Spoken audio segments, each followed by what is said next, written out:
मनोजवं मारुततुल्यवेगं जितेन्द्रियं बुद्धिमता वरिष्ठं वातात्मजं वानरयुथमुख्यं श्रीरामदूतं शरणं प्रपद्ये। शक्ती आणि बुद्धीचा सर्वोत्तम संगम असलेल्या हनुमानाची जयंती यंदा 2 एप्रिल 2026 रोजी साजरी केली जात आहे। चैत्र शुद्ध पौर्णिमेला अंजनी मातेच्या पोटी हनुमानाचा जन्म झाला, त्यामुळे चैत्र शुद्ध पौर्णिमा हनुमान जयंती म्हणून साजरी केली जाते। हनुमानाला मारुती, बजरंगबली, रामभक्त, आंजनेय, महावीर, पवनपुत्र, पवनसुत, केसरी नंदन अशा अनेक नावांनी संबोधले जाते। हनुमानाचे शस्त्र गदा आहे। हनुमंताला मारुती म्हणण्याची पद्धत केवळ महाराष्ट्रातच आढळून येते। हनुमानाला तेल, शेंदूर, रुईची फुले, पाने अर्पण करण्याची परंपरा आहे।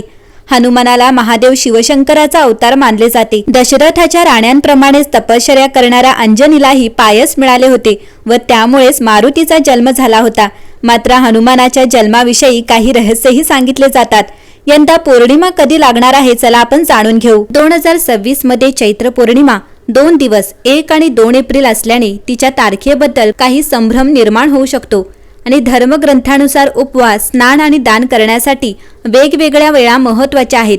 पंचांग गणनेनुसार यावर्षी पौर्णिमा तिथी बुधवार 1 एप्रिल 2026 रोजी सकाळी 7:06 सुरू होईल आणि पौर्णिमा तिथी गुरुवार 2 एप्रिल 2026 रोजी सकाळी 7:41 संपेल।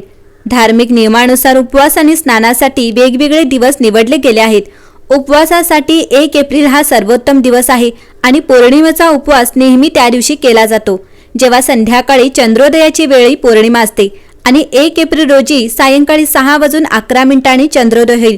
त्यामुळे उपवास बुधवार 1 एप्रिल रोजी करावा, तर 2 एप्रिल रोजी स्नान आणि दान केले जाईल। पवित्र नद्यांमध्ये स्नान करण्यासाठी आणि दान करण्यासाठी उदय तिथी म्हणजे सूर्योदयाची तारीख श्रेयस्कर मानली जाते।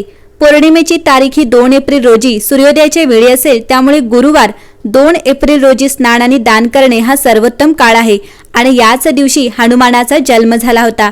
हनुमान जन्माष्टमी याच दिवशी साजरी केली जाईल।